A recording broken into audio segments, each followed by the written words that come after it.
Ini contoh perjodohan trucuk.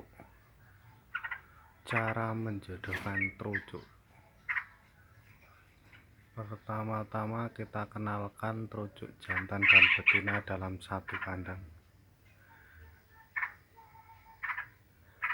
Terus kemudian betina dikasihkan ke sangkar yang jantan. Besok kalau sudah akrab, sudah jodoh, kita pindahkan ke sangkar yang lebih besar lagi.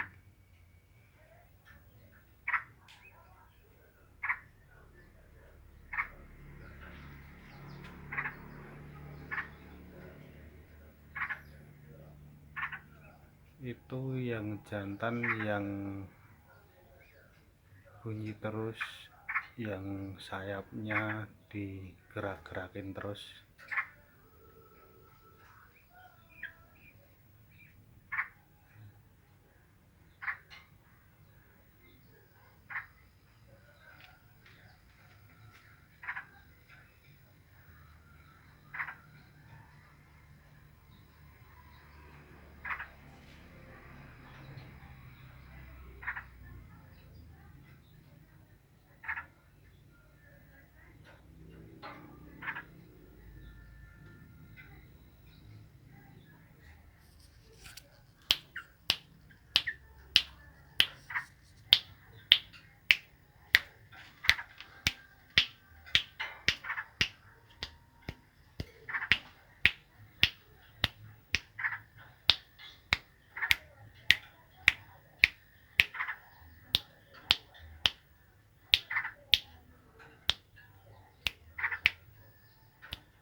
Sekian dulu video ini, besok saya bikinkan video lagi tentang perjodohan kedua trucuk ini. Terima kasih, selamat malam.